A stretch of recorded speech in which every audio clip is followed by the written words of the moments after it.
Hello, everybody. It is Thursday, September 9th, 2021, and a lot of energies coming in and out and flowing just like the breeze. Don't get yourself too off kilter or too excited or too overzealous or too much in fear of what you're hearing's coming in and out.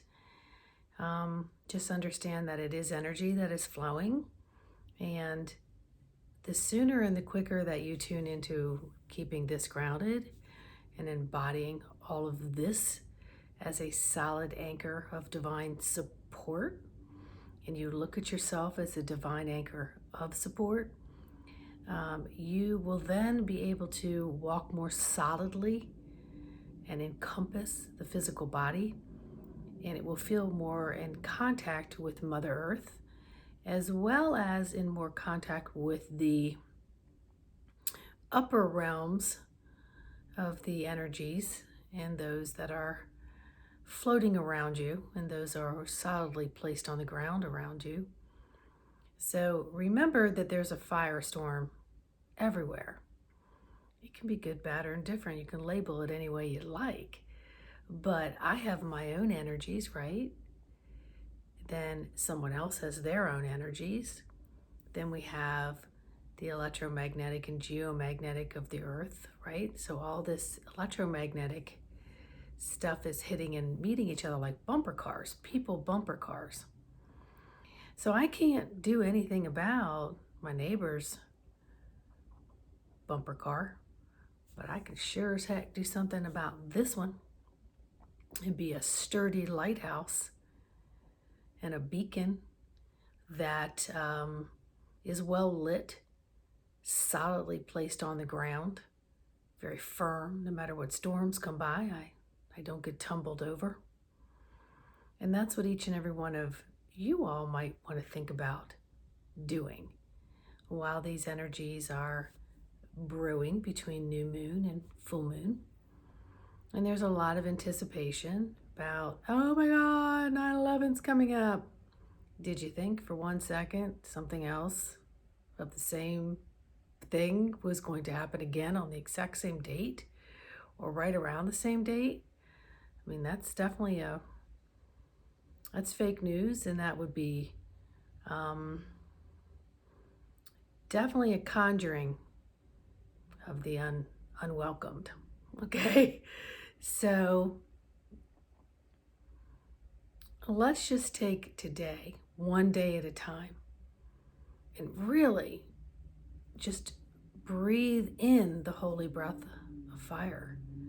Breathe out the holy breath of fire, transmuting all things that come in, transmuting all things that come out, keeping yourself this sacred, holy, anchoring divine vessel, which is the only thing you have control of through what? Your intentional setting dial.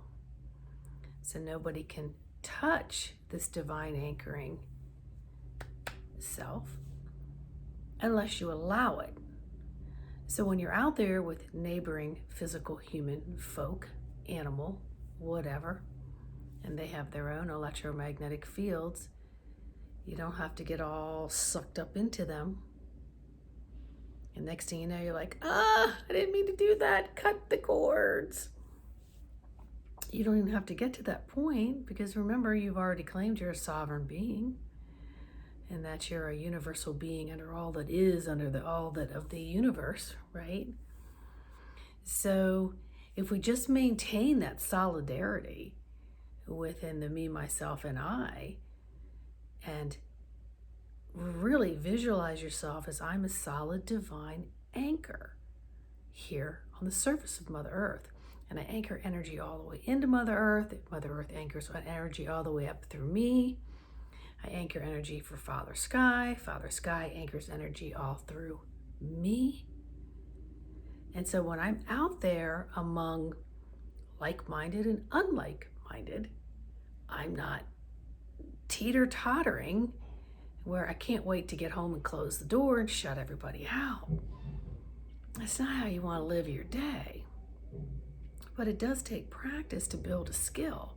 and to become a master of this beautiful divine anchor, okay, that houses the soul spirit, embodies all of it.